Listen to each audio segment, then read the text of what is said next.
6 months after restarting the guitar, I ended up playing a festival. I wasn't ready. I'd expected the organiser to say no, but he said yes, and by the end, something had happened that still moves me today. This wasn't about being famous. This was about whether or not at 60 it was too late to start becoming a musician. If you're playing at home, especially if you're returning to guitar later in life, it's very easy to think, I'll perform when I'm ready. But this experience taught me something very different. Sometimes the thing that makes you ready is putting something scary in the calendar. At the start of 2019, around March, April time, I restarted playing the guitar after a very, very long break. I'd started going to open mics around April, May time. I could play a few songs, I was learning fast, but I was very much still finding my feet. There was a small festival in France called Francetonbury. I've been there a few times. It had the right kind of feel to it. It was a proper festival, but it wasn't intimidating in a corporate, cold kind of way. Had a heart, had a great feel to it. And I thought maybe, just maybe, it was the kind of place someone like me could be a part of. And it was my 60th year. I didn't want to just say I'd started playing again. I wanted something to aim at. Maybe something slightly ridiculous. Something that would make me practice when I really didn't feel like it. So I found the organiser's email on a poster and I wrote to him. I said I'd just started playing again, I'd started going to open mics, I was in my 60th year and I would really love to play at his amazing festival. I didn't ask for anything grand. I said I'd just fit in anywhere in the programme if he could squeeze me in.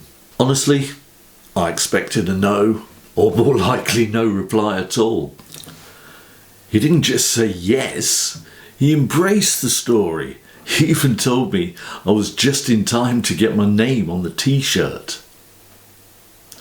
I was elated for about 5 seconds.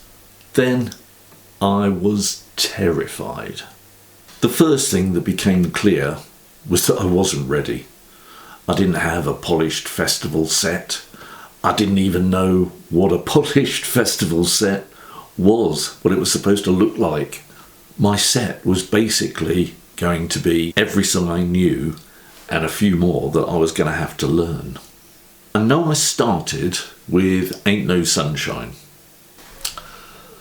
I know I played Yellow, Skinny Love and Fast Car, and I ended with Chasing Cars.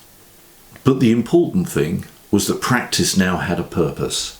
I wasn't just playing at home, now I was playing for a date, for a time, for a place, for an event, and for real people.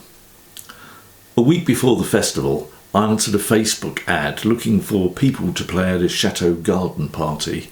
Not the big goal, but a great last test for me to see what it was like to play a longer set. The night before, I didn't sleep very well, my brain was far too active. And on the morning of the festival, I got up and I played through the set a couple of times, but I had to stop because my fingers were getting sore already. I packed my stuff in the car, I drove to the venue, got there about 3 hours before my set was due to start. My slot was 2:30 on the acoustic stage, and by then I was absolutely petrified. And then there I was. I was standing on stage, guitar in my hand, microphone in front of me, about 250, 300 people around the stage, and the only thing in my mind was the thought, please do not fall to pieces. And did it go perfectly? I honestly can't remember. The adrenaline got me through, but it also wiped out quite a lot of the clear memories. I was squeezing the strings so hard against the fretboard that my fingers had blistered. That's how tense I was. But I do remember this. I didn't die. I got through it, and by the time I'd reached the last song, Chasing Cars, something had changed. When I finished, the host said something about how I'd just started playing again, and I wanted to play a festival in my 60th year. And then I looked out and the tent was absolutely rammed with people. I don't know, maybe somebody had gone and rounded a few people up to make me feel better. But whilst I was standing there absolutely overwhelmed with relief, I was suddenly hit by this immense wave of love and support from the crowd. And I'm still moved by it now. Oh, yes. My name really is on the t-shirt. Not because I was famous, not because I was brilliant, but because I asked. I showed up and I did the thing. That day changed something for me. It was the first time I'd felt like a musician, not just someone who could play a few songs on the guitar. So if you're older or returning to guitar or playing at home waiting to be ready, maybe don't wait to be ready.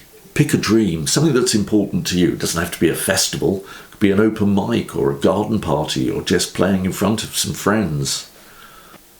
Whatever it is, love that dream enough to give it a date. Have you got a scary music goal? Or is there something you wish you were brave enough to ask for? Let me know in the comments, because this one goal changed everything for me.